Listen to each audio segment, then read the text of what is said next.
What's up, Endurifiers? This is Mario, and I'm back with another episode of Endurify. And today I am super pumped because Emily surprised me with some brand new Endurify swag. So this stuff is super sweet. And if you know, and you've been listening to this podcast, you know that this is something that I've been working on really for years, and just recently, really started taking massive action, podcasting every single day, working on creating training plans, creating courses, starting to design a challenge, and really starting to create a movement of people like you and me who believe that, endurance can help us achieve our goals in life. And it's not just about competing in these endurance challenges, these triathlons, these marathons, these half marathons, these half Ironmans. It's all about the person that we become along the way. And so right now I'm rocking my brand new Endurify hat. We've got some Endurify t-shirts. We've got some Endurify hoodies. So I'm super pumped to finally get some Endurify swag. And here's what I want to do for you guys.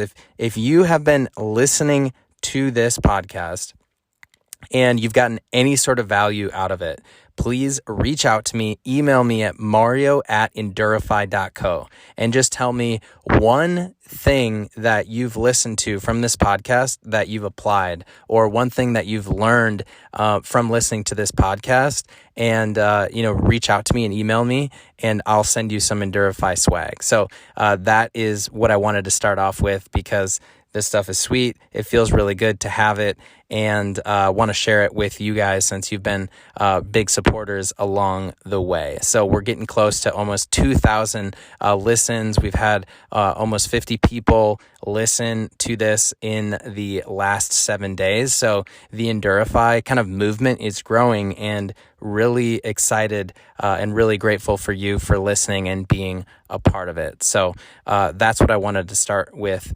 today. But the actual topic for today is just kind of want to tell you a story about how I've been getting back into swimming. So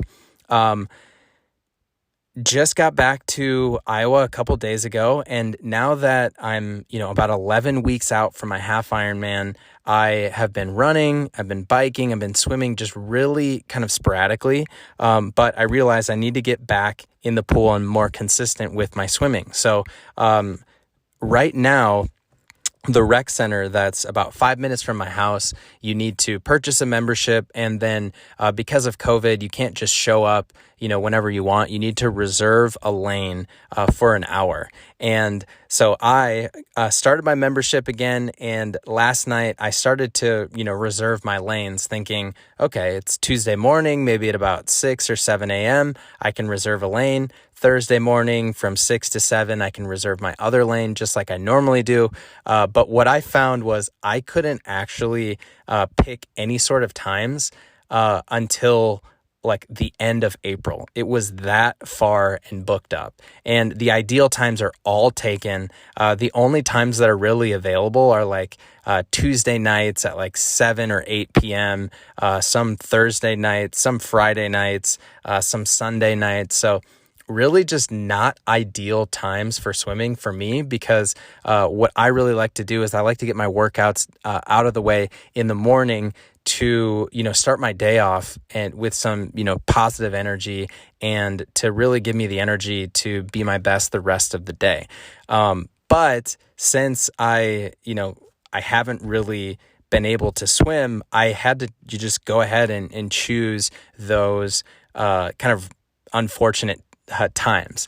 So my plan is to just try and swim at least once a week. Most of the time training for a half Ironman, if you're going to want to at least swim twice a week.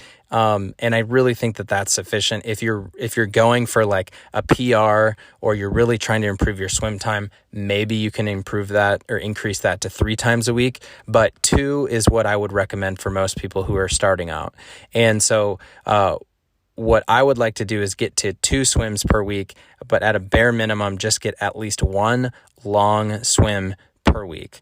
So today I signed up last night. The only time that they had available was about 7 to 8. And it's not ideal timing because for me, I really like to spend that time with Ellie right before she goes to bed. And, I just tried to really try and be present for her. But anyways, tonight, what I decided to do is right after dinner, I raced over to the rec center. I jumped in the pool, and my plan was to do just about a 30-minute swim.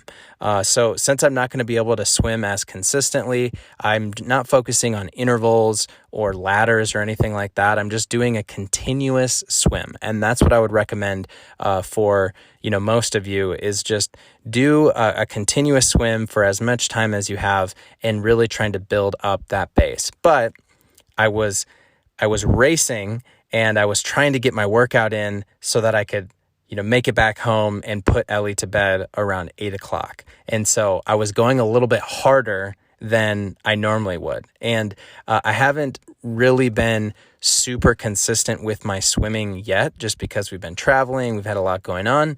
But I get in the pool, I'm cruising, I want to do about 30 minutes. And so I'm kind of booking it, and I got into a groove. And then after about 20 minutes, I start swimming, and all of a sudden I get the worst possible cramp that I have ever had in my right hamstring. And there's a Zumba water aerobics class going on, and I jump out of the water and I'm just like, oh, and the lifeguard looks at me and kind of like, are you okay? I'm like, yeah, I'm okay. And I just slowly kind of make it to the end and, just stand there and try and rub it out. And I think if any of you have had a cramp before, this feeling where it is just like the worst, deepest, most painful experience getting a cramp like that. And so massage it out, try and, get rid of it, kick off the wall, try and go again. And it just wasn't working. So knowing that I had already gotten about 20 minutes in and I wanted to make it back home to see Ellie before she went to bed, I just said, whatever, I'm done. 20 minutes is good enough for me for today because I know in the grand scheme of things, another 10 minutes isn't really going to have any sort of impact at all.